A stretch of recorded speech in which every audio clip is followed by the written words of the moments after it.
First off, guys, let's introduce yourselves. We'll start off with the chief. I'm Assistant Chief Andy Brown, Training and Operations for the Chilliwack Fire Department. Good afternoon, Blake Miller from Local 5050, Scottsdale Firefighters Association. Now, we were talking off camera. This is kind of a union thing, as well as a Chilliwack Fire thing, as well as a regional work. How's this all going to work now? Chief? Okay, so this is a program that was funded by the federal government and delivered by the International Association of Firefighters and offered to firefighters across Canada. At Chilliwack Fire Department, when we learned about the program responding to interface fires, we wanted to host a program here in Chilliwack for the fire departments and around in this area. One of the things I read, do we have members from other fire departments here as well, or is this primary? Yes, we do. We have 6 fire departments that have been participating in the training over the last 5 days. Now let's not have the snow put us in a false sense of security, because if there was an interface fire, it doesn't matter what the weather is like. Am I wrong there, or? No, you're absolutely right. We don't necessarily get to dictate what our weather's doing to us. The only thing we get to dictate is that we get on those trucks and come out and answer the call. So if it's a tragic wind event or if it's snow on the ground, stuff still burns and we come out and take care of business. How much training goes into something like this? I would assume that this is not the first, nor will it be the last type of an exercise of this size, because this is pretty extensive. Yeah, no, a handful of years ago, the International Association of Firefighters sent out a survey and was asking fire departments that serve cities of 250,000 or less, and a handful of questions that they asked. One of them was, how many of them had a true urban interface threat to their community? And it came back to 78% of them did, and of that 78%, less than 2/3 offered any sort of formal training. So that's where the International Association of Firefighters came together, put this program together, and then started delivering it out there so we can try to keep our brothers and sisters safe in these less than ideal conditions. Now, both of you guys have dealt with a number of different terrains. What would you call this up on Chilliwack Mountain? I wouldn't say easy. Would it be moderate, or is there no easy, for lack of a better term, no easy scenario as far as terrain? Well, I think all of these regions kind of come with some of their own challenges, right?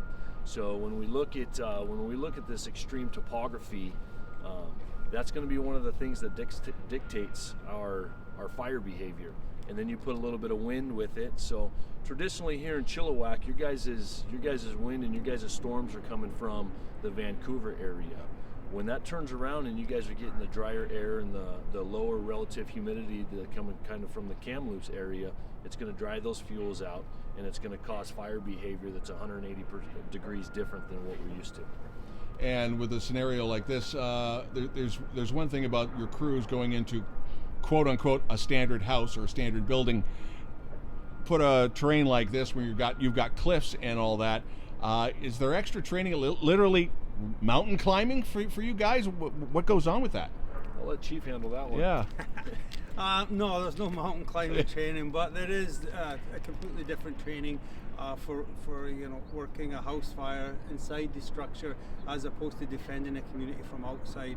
We do worry about topography, path of travel for fire up the sides of the hills, fuel loads, fuel type, wind conditions, humidity, again, and even firefighter fatigue becomes much more heightened during events where we're covering greater distances and steeper terrains.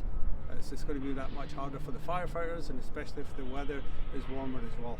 Is this the first of its kind for Chilliwack, this extensive training, or have you done it before and obviously probably do it again soon?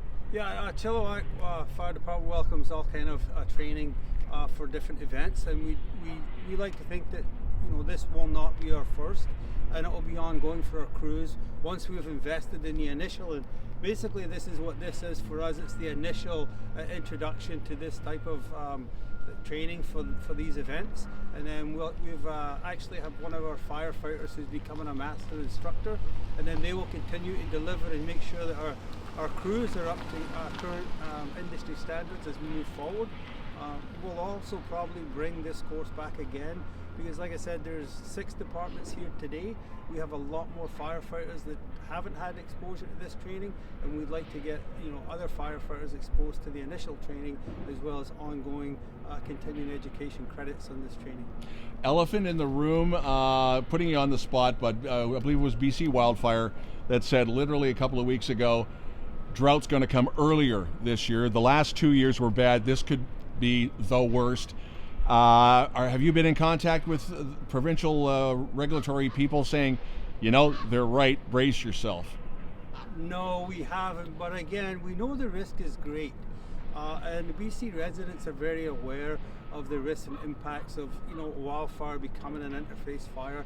And so for us, it doesn't matter whether it's this year, next year, or the following year. We want to make sure our firefighters are ready to make sure they're safe when they're trying to mitigate these incidents. And having this training is going to make them more effective. It's going to make it safer for our firefighters, safer for our residents, and ultimately safer for our communities. And that might even help us lessen the severity of damage when we do have an interface fire in our community. If anybody wants more information, how do they get a hold of either one of you? Do you have websites for people just to take a look and say, this is how we clear out debris, or who do we talk to? Yeah, so the International Association of Firefighters has a website. You can get on there and you can find out more information about not only this training, but also some other Fire Smart programs that are out there. And then I'm sure Chilliwack's got some stuff. Yeah, on Chilliwack Fire Department's website, you can also access the Fire Smart program, and we also have Fire Smart program coordinators.